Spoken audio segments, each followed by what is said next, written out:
Hello मित्रों, तो केम छो बधाय मजामां ज हशो। तो फरी एकवार तमारुं विडियोमां स्वागत छे। तो जय माताजी, जय द्वारकाधीश। આપણે આજે અલગ રેસીપી બનવાની છે અને રેસીપીમાં શું જોવે છે, કેવી રેસીપી બને છે એ આપણે જોશું। તો વિડિયો સ્ટાર્ટ કરીએ। તો આપણે રેસીપી સ્ટાર્ટ કરીએ। તો આજે આપણે બનાવશું કેળાના ભજીયા। તો અહીંયા મેં 3 થી 4 જેટલા કેળા લઈ લીધા છે।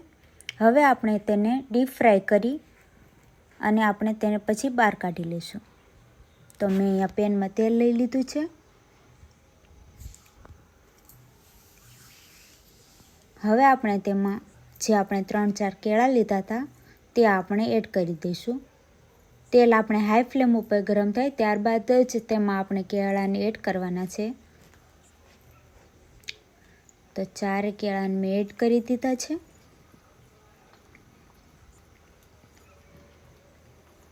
થોડી વાર માટે એને ચલાવી લઈશું।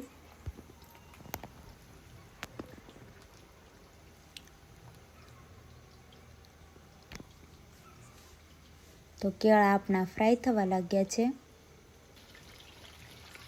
ફ્રાય થઈ ગયા છે। હવે આપણે એક પ્લેટમાં કાઢી લઈએ।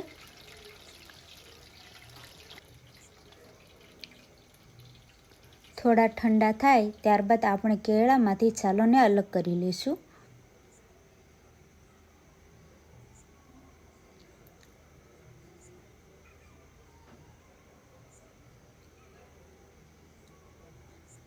હવે આપણે તેને કેળાને આપણે સ્મેશ કરી લઈશું।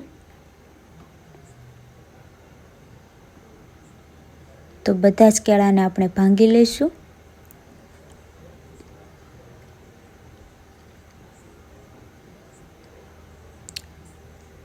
બધા જ કેળા ભંગાઈ ગયા છે। ત્યારબાદ તેમાં લસણ મરચાંની પેસ્ટ એડ કરશું। ત્યારબાદ લીલી સમારેલી ડુંગળી, કોથમીર, થોડી હિંગ, થોડું મીઠું। ત્યારબાદ તેમાં આપણે જરૂર પ્રમાણે બેસન એડ કરી દઈશું અને આપણે તેને મિક્સ કરી લઈશું। ત્યારબાદ મેં અહીંયા થોડો અજમો એડ કર્યો છે, જેનાથી ખૂબ જ સરસ એવો સ્વાદ આવશે। બધાને આપણે મિક્સ કરી લઈએ।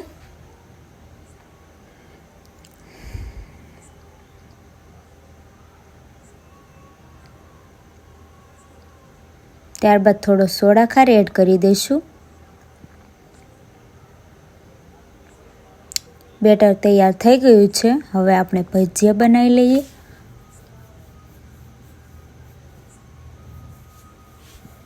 તો આપણે તેને તેલમાં મૂકવા મળશું।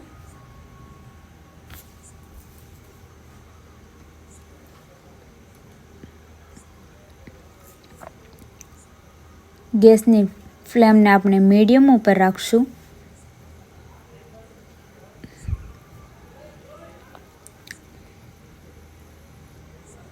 આપણા સરસ એવા ભજીયા બની ગયા છે।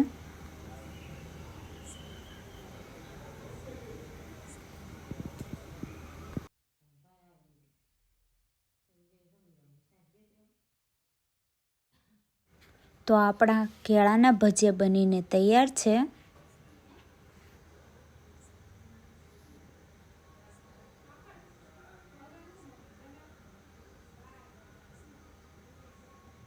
हेलो मित्रों, तो आपणी रेसिपी तैयार थई गई है અને આપણે વિડિયો અહીંયા જ પૂરો કરશું। જો વિડિયો ગમ્યો હોય તો લાઈક કરી દેજો અને રેસિપી ગમી હોય તો એક કોમેન્ટ કરી દેજો અને જો ચેનલમાં નવા હોવ તો સબસ્ક્રાઇબ કરવાનું ભૂલતા નહીં। તો મળીએ એક નવી રેસિપી સાથે, નવા વિડિયો સાથે। ત્યાં સુધી જય માતાજી।